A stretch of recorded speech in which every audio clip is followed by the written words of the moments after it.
I am a life coach for college women.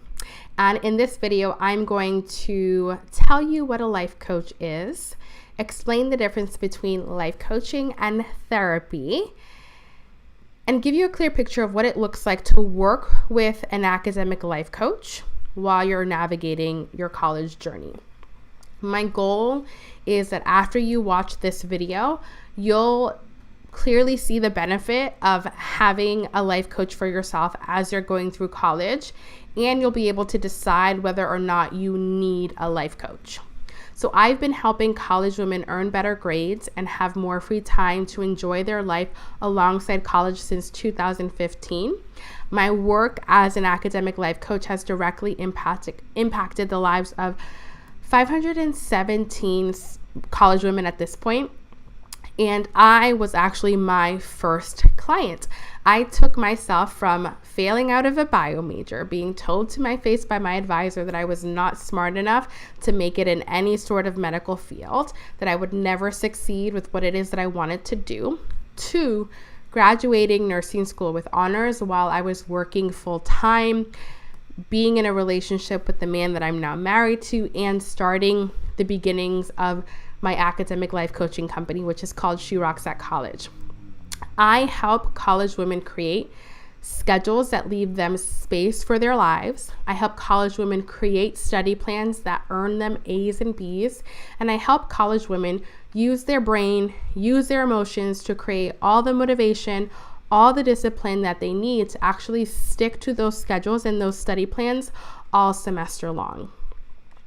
And if I were to simply explain what a life coach is, I would say that a life coach is someone who helps you create the results and goals you have for your current life and your future life on purpose. The distance between where you are now and everything it is that you desire mentally, emotionally, physically, materially for your current life and your future life is just a series of steps. And sometimes we don't know where we want to be. We don't even know what we want. We just know that we're not happy currently. We're not happy with where we are, and that we're desiring for something to change, but we're not really sure what needs to change.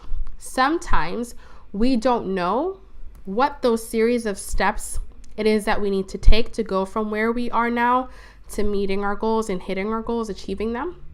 Sometimes we're taking a bunch of steps, we're doing all of these things that we think is going to work, and they're not working. And so we're feeling like we're just spinning our wheels, and that year after year, nothing is really changing, nothing is really moving forward, and we're left feeling disappointed and desiring more. And then there are other times where we know exactly what we need to do. The steps are clear for how it is that we are going to achieve our goals, but we have a hard time honoring our word to ourselves to actually stick with the steps long enough to achieve the result. And a life coach helps you to get clear on who it is that you want to become and what it is that you want to create in this chapter and future chapters of your life. And again, that can be emotional goals that you have for yourself, physical goals, material goals, mental goals, academic goals, whatever it is.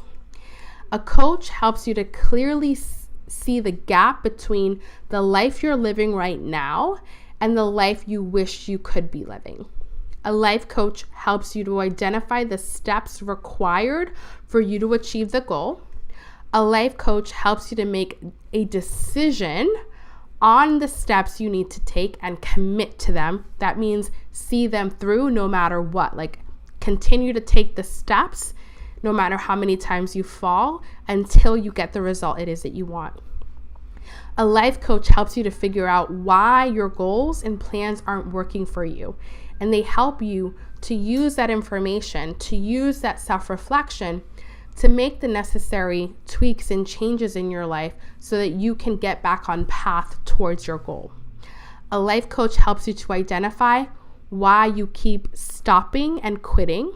You might label this as self-sabotage or like procrastinating, a life coach helps you to keep going until you get there, until you get to the place it is that you desire to be. And so what I want to do now is I want to talk about how we actually do this. How does a life coach help you to achieve your goals? How do they help you to reach your full potential? How do they help you to create the things, the feelings, the achievements it is that you have for yourself? So every professional that you can think of has a set of tools. So if you think of a doctor, they have a stethoscope. They have all these different assessments and tests that they can use. They have prescriptions that they can give you. They have therapies that they can recommend you to. And as life coaches, we also have a set of tools that we walk our students through and that we teach them as well, so that in between our weekly sessions, our students are able to coach themselves, to self-coach when they're out living their lives, right? Because it's not like your life is happening in these 45-minute to 1-hour sessions with your life coach. You're there with your life coach to work through some things so that then you can go back out and apply them in your life, right?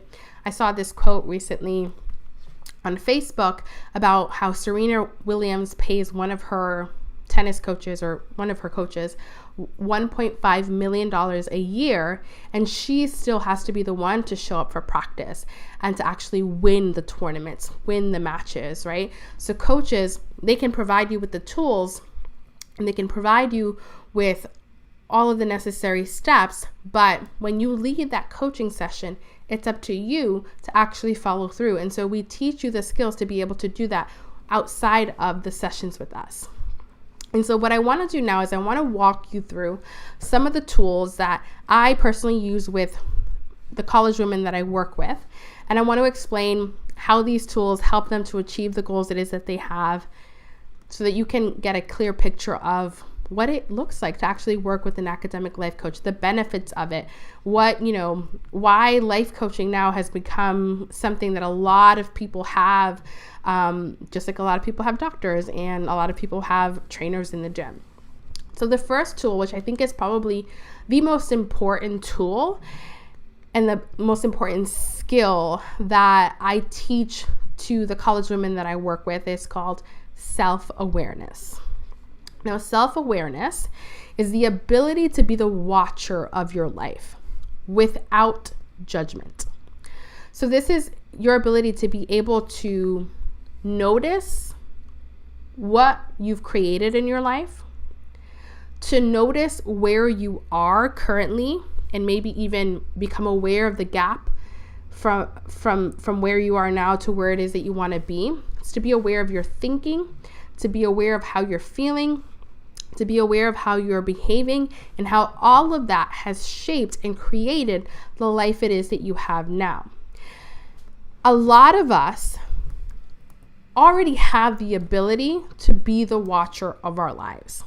But the issue is that we have a lot of opinions about where we are and what we're doing and what we don't have.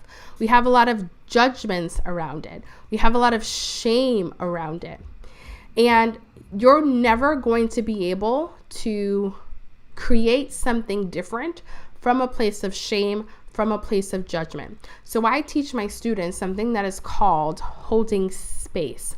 It's the ability to look at your life objectively for just the facts. You don't create a story around it. You don't make it mean anything.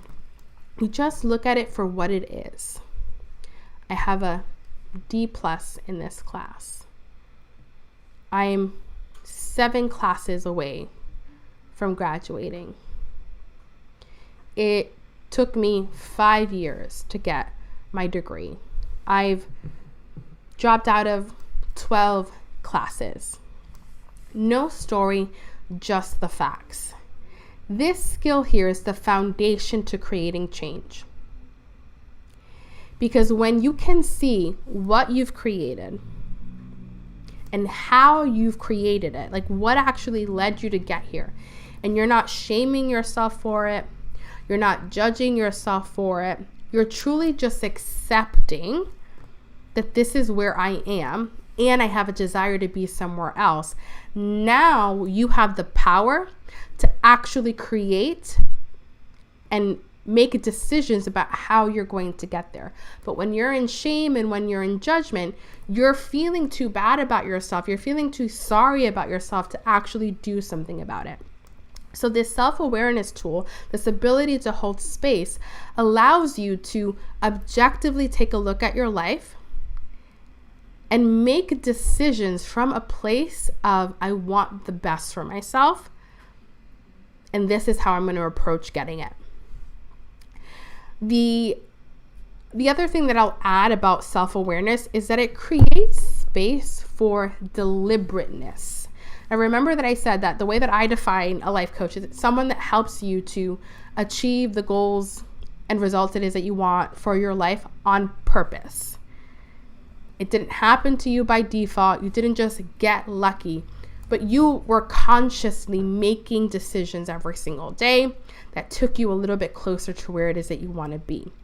When you have the ability to stop and take a look at your life without judgment, what it does is it creates the space for you now to do things, make decisions on purpose. On purpose meaning on the path to where it is that you desire to be. And I use something that is called the model, which was created by Brooke Castillo to help my students develop and practice the skill of self-awareness without judgment. Okay, so the second tool that I walk my students through and that I teach them in my life coaching practice is creating outcomes, which is just a fancy way of saying helping them to set goals. But it's not just like picking a goal out of thin air or because it just sounds nice, but it's really setting goals from a place of who it is that you want to become. It's about setting these goals that force you to have to elevate the way that you think about yourself in your life, that help you to elevate the way that you show up in your life, that force you to have to elevate how you show up in relationships, how you show up as a student, how you show up as an employee, how you show up as a mom. These are goals that stretch you, that force you to have to raise your standards and then become the person who lives up to those standards. And that involves changing your thinking and changing your actions and changing the way that you feel. We talk about getting clear on why it is that we have that goal. Where did that goal come from? What is that goal going to do for us in our lives if we hit it or if we don't hit it?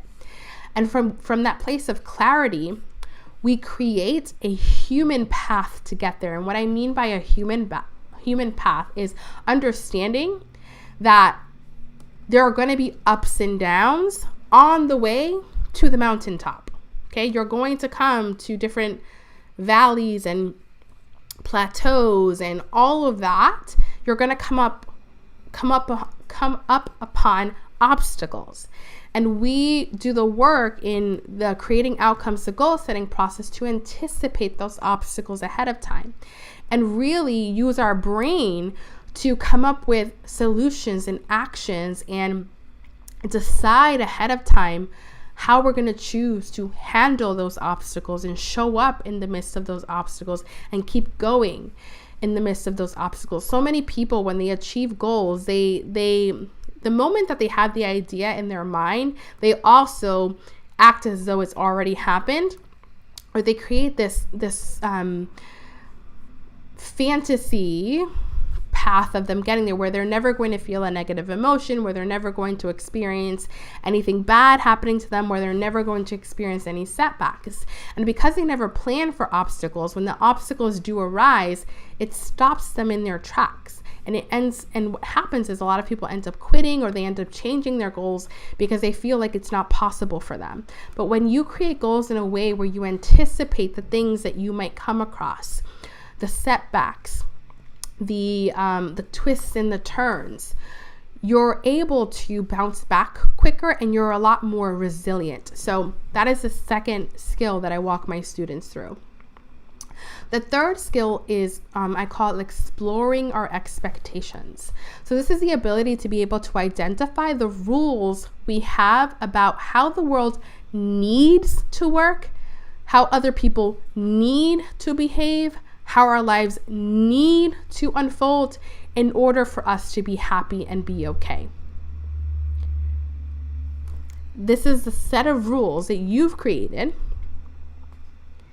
about how things need to play out in order for you to be happy. When we become aware that we have these rules in different areas of our lives, we also begin to realize where we've given away the power to be happy, the power to be fulfilled, the power to be satisfied in our life. Because if your happiness, if your satisfaction, if your fulfillment, if your worthiness is dependent on how other people show up for you and the kind of grades it is that you have and how perfectly your plan to graduating happened, that means that the power of happiness no longer lies with you. It means that you need other people and you need outside circumstances to be perfect in order for you to be happy. And the truth of the matter is, rarely are you going to be able to control other people. Rarely are you going to be able to control the circumstances. So how do you learn to love where you are and take your power to be happy, your power to be satisfied, your power to be fulfilled back, so that no matter what grades it is that you get throughout the semester, no matter what craziness is happening in your life throughout the semester, no matter what circumstance or situation you find yourself in, you always have the ability to come back to center, to choose happiness, to choose how you're going to respond to the situation. The fourth skill that I worked with students on is their belief systems. Belief systems are exactly that, what we believe. These are the thoughts you have about how things work for you and in your life. So, an example of some beliefs that my students come with that we have to work through is, I'm just not good at math. Because I didn't come from a good school system, it means I'm not going to be able to succeed in college. Because I'm a mom who's working full time and also trying to go to school full time, it means that I can't get the grades as a student who only has to focus on school. Women like me just don't succeed in STEM fields. I just don't have what it takes. All of these, they're just thoughts that we're having. It's just things that we think are true, either because we've had past experiences that have confirmed it, or we might have just heard it over and over that, girls' brains don't work the same with math as guys' brains, which is, BS. But we might have also picked up on some of these belief systems from just our parents or society or any sort of type of conditioning, right? And the thing about belief systems, the reason why this is a skill that I teach my students, them becoming aware of the belief systems that are in their life, is because our belief systems are our guidance system, right? What we believe it determines what we will try. What we believe determines what we will go for. What we believe determines what we will do and what we won't do.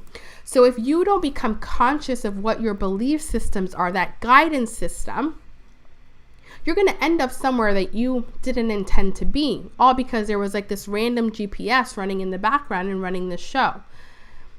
When you become aware of your belief system, when you become aware of the things that you believe are true, when you become aware of the thoughts that you're having about how things work for you, particularly in your life, you have the ability to choose what you want to believe. You have the opportunity to let go of belief systems that do not serve who it is that you're trying to become and the things that you're trying to achieve in your life. The fifth skill that I teach students as an academic life coach is what I call emotional maturity. So this is you taking responsibility for how you feel. It's your ability to be able to identify what you're feeling, so the emotion that you're feeling, anger, sadness, disappointment, scarce, pressured, behind, etc. To be able to identify what the emotion is and why you're feeling it. It is not making anyone else responsible for making you feel better. It is coming to the truth that nothing outside of you has the power to make you feel any way. You always get to feel exactly the way that you desire to feel. It is not anyone else's responsibility to make you happy. Someone else cannot make you sad. It is always us that is in control of how we feel. The sixth skill is getting curious. This is questioning everything. This is starting to ask yourself questions like, so what if I get a B in this class? Why is it that I can't get myself to sit down and work through these math problems? What keeps getting in my way? It's asking yourself these really powerful questions that force you to look at how you're showing up and what the obstacles are, right? This is the skill of solving any problem that you have with your mind, with the brain that you currently have. It is also the skill of experimenting, being able to try a solution, evaluate what's working, what's not working, what needs to change, so that you continue to grow and evolve and improve. You can see how valuable this might be as a student when you got a grade that was lower than what you expected it to be, or you're having issues managing your time. The ability to be able to really get curious about what's happening here. Where is the bottleneck? Where is the problem? What is the problem? Is there even a problem, right? These types of questions really put you in the driver's seat of where it is that you want to go. It puts all the power back in your hands, which means that you get to create whatever it is that you want.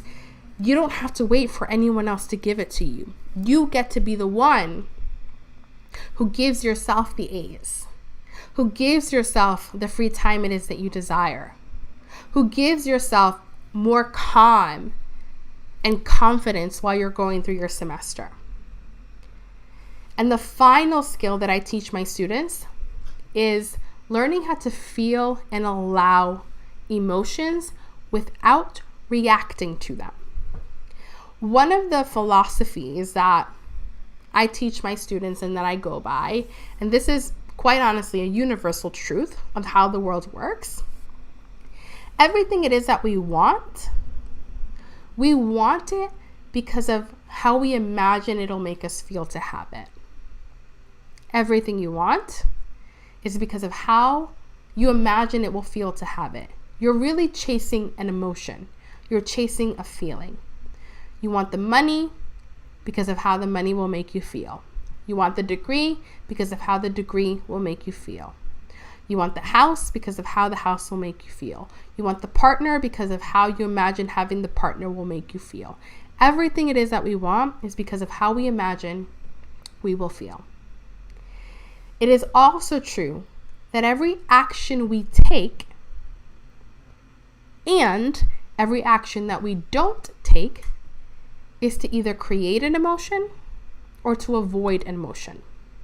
And most of us are living our lives not feeling our emotions, not creating emotions intentionally, but we are running and hiding from emotions.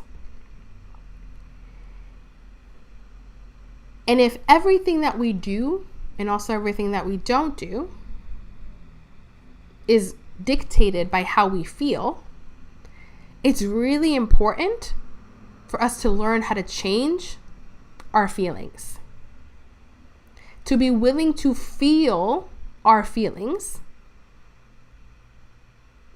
so that nothing stops us. We don't put in full effort in the class because if we put in full effort and we end up with a D, now we feel disappointed. And we don't want to feel the disappointment, so we don't even try. We don't want to create a schedule because our history has told us that when we create a schedule, it never goes to plan. And then we always end up feeling stressed and disappointed and guilty. And so you don't create the schedule, because if you don't create the schedule, then you don't ever have to feel guilty or disappointed or rushed. Everything we do and don't do is because of how we imagine we're going to feel. So if you anticipate that you're going to feel an uncomfortable emotion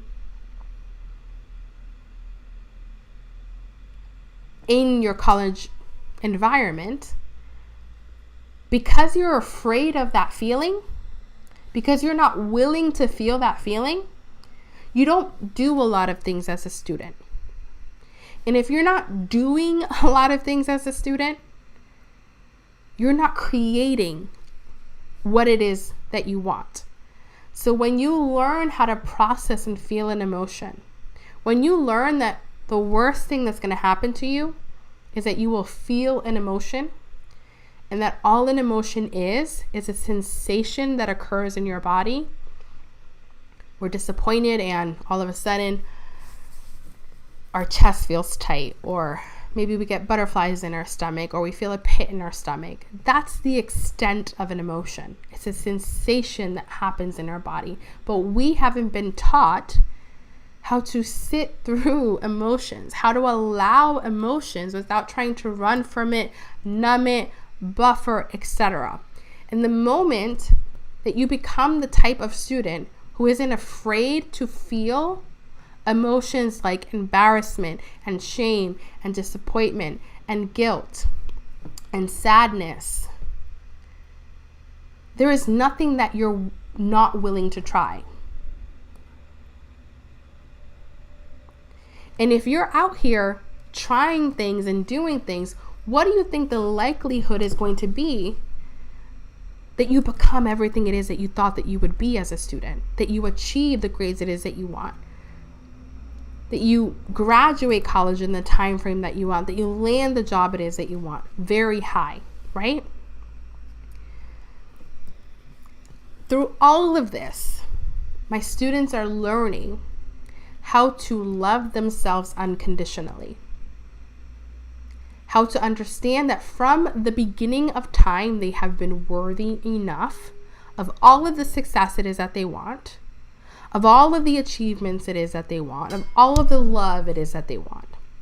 That there is nothing that can happen to you. There is no grade that can happen to you. There is no lack of following a study routine that can happen to you. There is no lack of managing your time that can happen to you that would make you any less worthy. My students learn to believe in themselves and trust themselves and love themselves no matter what.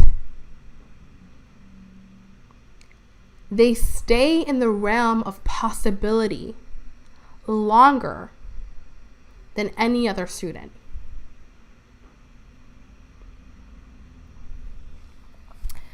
In addition to these skills that I just talked about,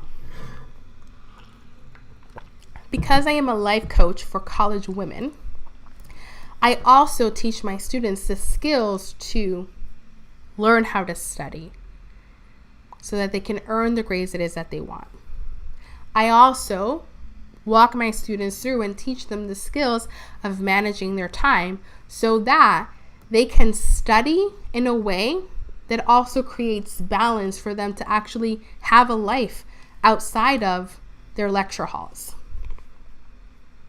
And I want to talk a little bit about what this looks like what the process of working with me as your academic life coach looks like from start to finish. So no matter if you work with me as a private client so one-on-one privately, or I have a group coaching program. It's a group academic life coaching program. There are hundreds of students in there. And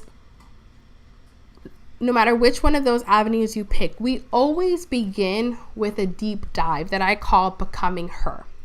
And in this initial call or session, we get crystal clear on who you want to become, what you want to create, and how you want to feel in your life alongside college. We also get crystal clear on who you've been up until this point and what you've created in your life so far.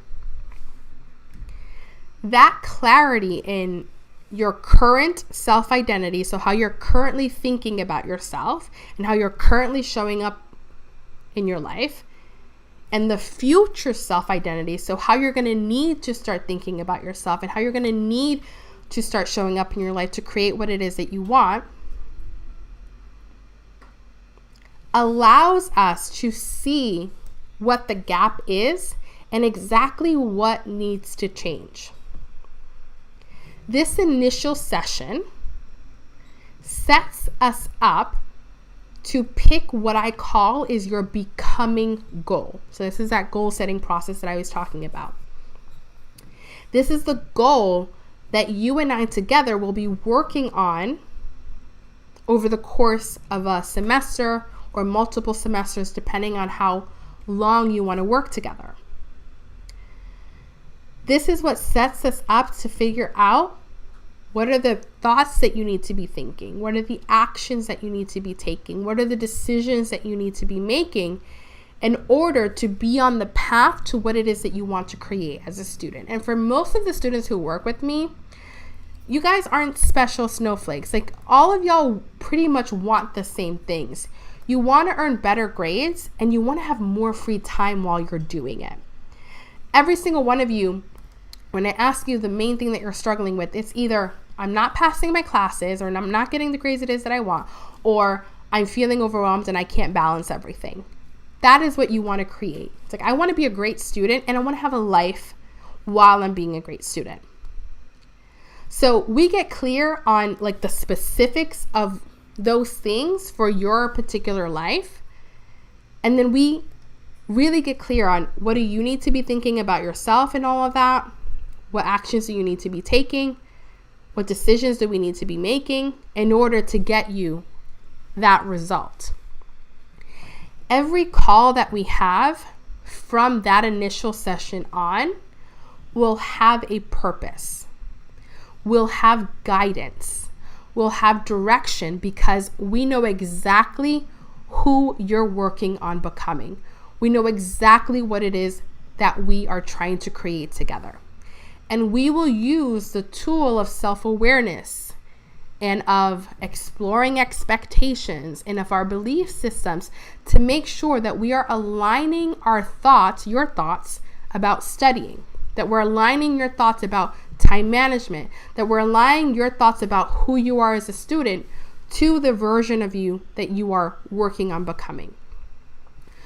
We will use my straight A study method to make sure that your study routine aligns with the way that the version of you who would get A's would create their study routine.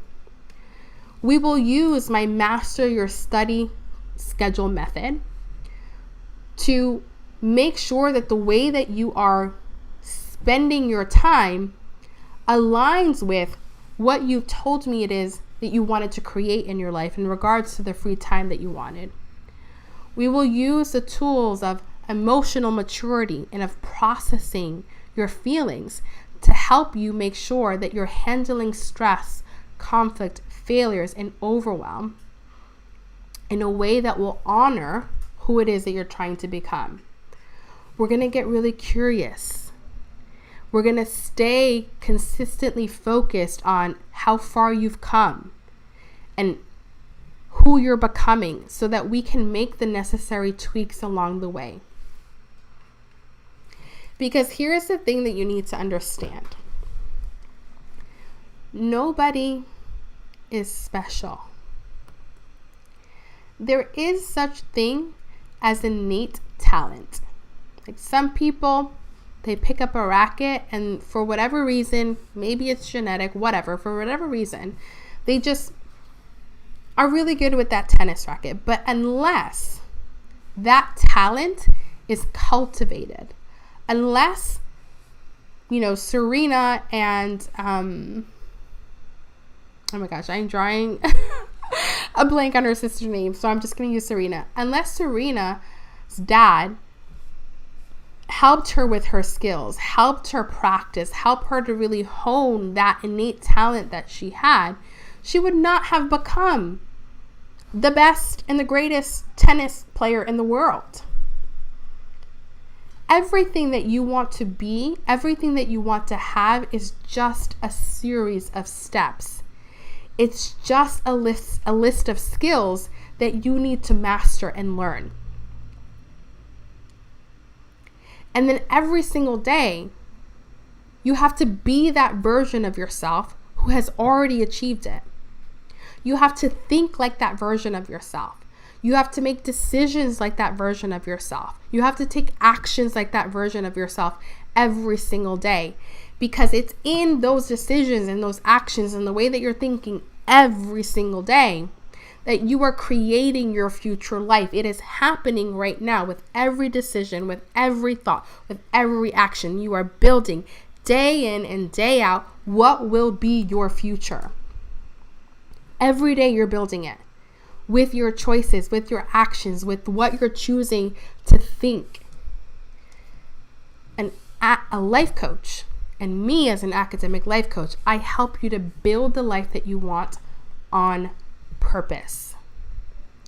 So one of the things that I also want to address is what the difference is between therapy and life coaching.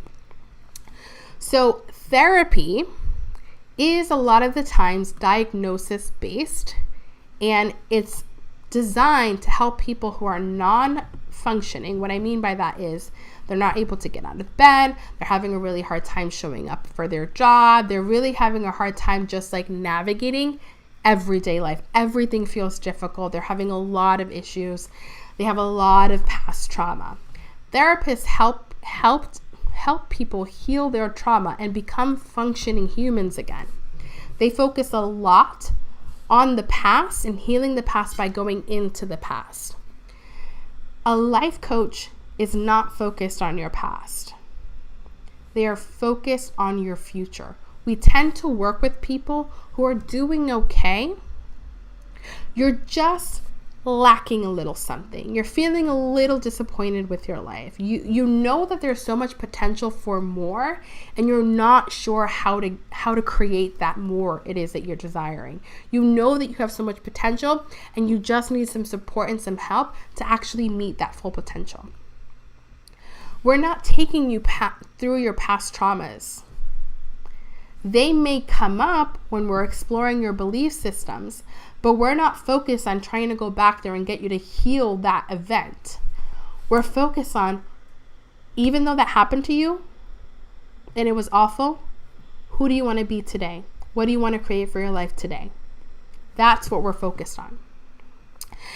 After this video goes live, I'm actually in the description box going to put a video that I found from several therapists who explain the difference between a life coach and a therapist. And these therapists themselves are trained life coaches, and they're also trained therapists. So they do a really good job of explaining what the difference between the two is. So if you are someone who's thinking to yourself, I don't really know if I need life coaching or if I need therapy, then that video might be really helpful for you to watch. But generally, a life coach is helping you to go from okay to great, meh to thriving, surviving to thriving. That's how I tend to look at it. Okay, so now I want to talk about 10 signs, or like 10 things that you can think about that might help you to decide whether or not working with a life coach while you're going through college is a good fit for you. So reason number 1 is if you spend a lot of time creating study schedules and planning your week, but you never actually follow through on it. Number 2, you're always telling people this is going to be my year, or this is going to be the semester where things actually change, but rarely is it ever different. Rarely is it your year. Rarely do things change. Number 3, you always quit, drop classes, take semester breaks off, change up your study plan, change your major, change schools when it gets hard or you feel like it isn't working the way that you thought that it was going to work. Reason number 4, you might benefit from working with a life coach is you constantly feel like you're not meeting your full potential. Reason number 5, you have big goals, but the gap between where you are now and where you want to be seems really overwhelming or at times even impossible. You don't think it's going to happen for you. Reason number 6, you find yourself feeling jealous and envious of other students' success and how far they are in life, how far they are in their degree, the fact that they haven't failed, the fact that they're not a semester or 2 behind. And you can't stop comparing yourself, judging yourself, shaming yourself for where you are. Reason number 7 that you could benefit from working with an academic life coach is even though you've studied for 14 hours and you thought you knew all the information and all the content, you still ended up with like 65s on your exams.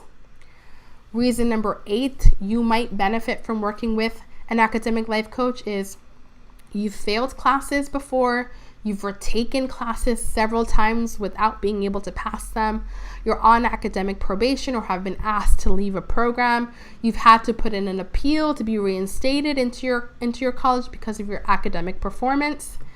Reason number 9 you could benefit from working with a life coach is if you often think thoughts like, I'm not smart enough, I'm not sure if I'm good enough to be here, they made a mistake in accepting me into this college, it's not possible for me to graduate, this is too hard, I don't know if I can do this. Reason number 10, you're just not happy being in college, even though you want to be there, even though you do want this degree, even though you're getting amazing grades, there's just something missing. It all feels meh. It all feels like I should feel really happy about all this, but it's not. If you do want me to be your academic life coach after listening to all of those, you can schedule a consult call with me. The call is just a place for you to get clarity on what's missing for you and why it hasn't clicked yet. It's not an obligation to work with me. It's literally just an information call for you to find out if working with an academic life coach makes sense. It's something that can actually help you with what it is that you're struggling with as a student. This call is for you to see what's possible for you if you work with an academic life coach. And my only request that if you schedule this call is to actually show up for it like you believe that your success is inevitable. My group coaching program, my group life coaching program for college women is also opening up next week. We are going to be heavily promoting it starting on December 29th all the way through January 12th, right before the start of the spring 2022 semester for everyone. And so if you prefer to learn with other people, to be in community with other people because you love being in a space where other people know what you're going through and you don't feel like you're the only one, that group life coaching program might actually be a better fit for you than working with me privately. So I really hope that this video helped to give you a clear picture of what a life coach is and whether or not you want to work with one throughout your college journey. Thank you so much for watching this video, and I will see you back here next Thursday at 2 p.m. Eastern. Bye.